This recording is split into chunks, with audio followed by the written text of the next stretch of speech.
Everybody has a plan until they get hit. Right? It's a saying by Mike Tyson, heavyweight champ back in the day. And he was a heavy hitter. I saw a video clip of him recently. Even though he's probably in his 60s or so, and was hitting a punching bag, and he still looked like he had a pretty solid blow, and that came from him. So like I said, everybody has a plan until you get hit, especially if you get hit by Mike Tyson, right? So what does this have to do with your English learning, since that's kind of our focus here, in life in general?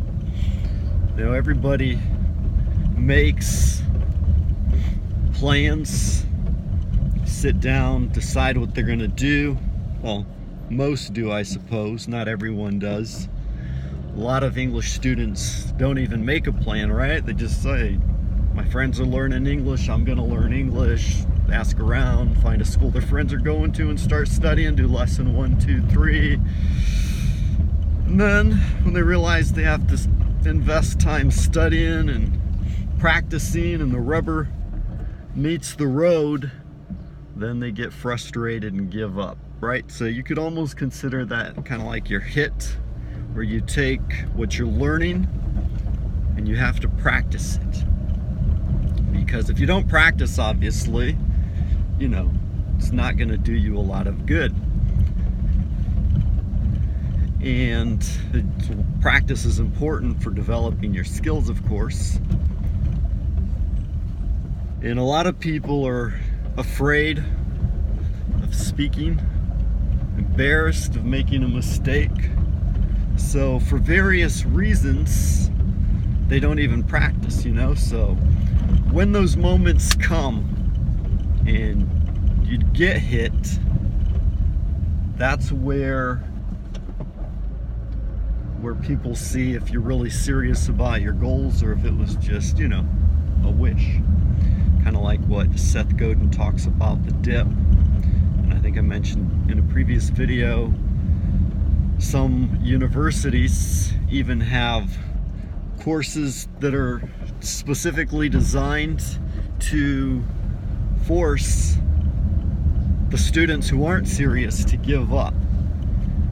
So I was reading about a medical college that specifically adds a course that's not very important to the overall learning of the student, but it's really hard to pass, just to see if the students are serious, because they don't want students wasting their time and resources if they're just going to give up later on down the road. So right away they add this course in, make it really difficult to weed out the unserious, non-serious students, the students who are probably going to give up anyways.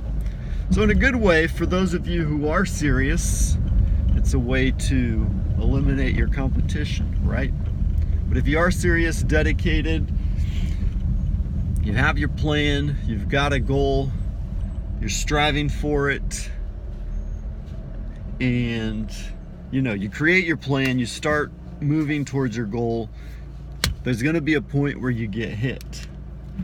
When we talk about like writing stories or even movies, when you watch them, there's a point in the movie about halfway through, which is kind of like the mirror moment, you know, after the protagonist, the hero, has faced the villain during the first pinch point.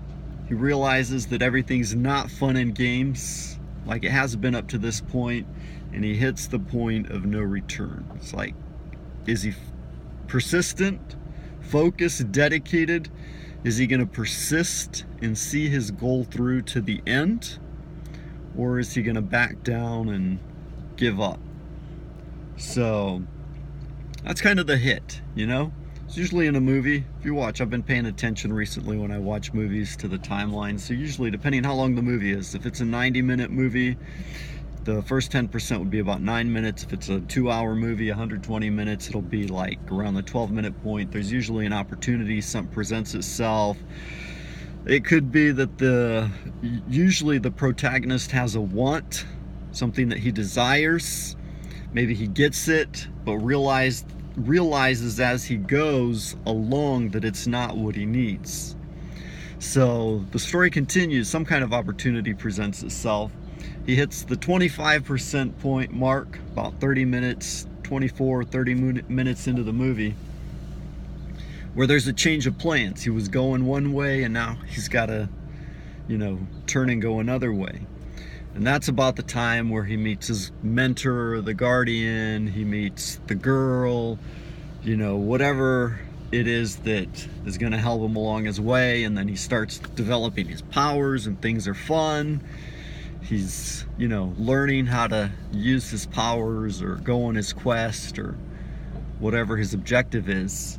And then there's the pinch point where he confronts the villain for the first time and he realizes that things aren't going to be as easy as he thought. And then the stakes increase, the risks increase, and then, he's struggling to make it through, but he's trying to make progress. And then there's a second pinch point, maybe a major setback. Maybe the protagonist dies and has to resurrect, set aside, his failures, change in some way to confront the villain in the final battle. So after that major setback, he gathers his friends, they storm the castle, they go in. Usually he gets separated from his friends and he has to face the villain alone. Face the dragon, take him down, has to defeat him, dig deep and pull out from those reserves within who he really is to overcome his enemy and save the girl, save the people, stop the universe from being destroyed, whatever's going on, depending on the focus of the movie. So it happens a lot in our own lives, we have a goal, something we want, we make a plan, and then we start to face the obstacles. And then we can either persist or give up, back down, try to circle around. But part of the challenge of facing the obstacles and overcoming them is building up that strength within us, And I think maybe this is what Mike Tyson meant when he said, everybody has a plan until they get hit. Because when they take that hit, they realize, things aren't what they thought. They're going to have to change their strategy. A fighter trains, a boxer, an MMA fighter, he goes into the ring, he thinks he's prepared to face his opponent, then boom, you come in with a surprise hit, do something different, and then they have to adapt, improvise, change their plan, their strategy, tactics, and do whatever it takes, dig deep to confront their opponent head on and take them down. So, like even with your English, this is that point where, you have a plan, you want to learn, you start to study, but then, things aren't quite as easy as you thought. Somebody makes a comment, makes fun of your English. You realize you're going to have to invest more time than you initially thought.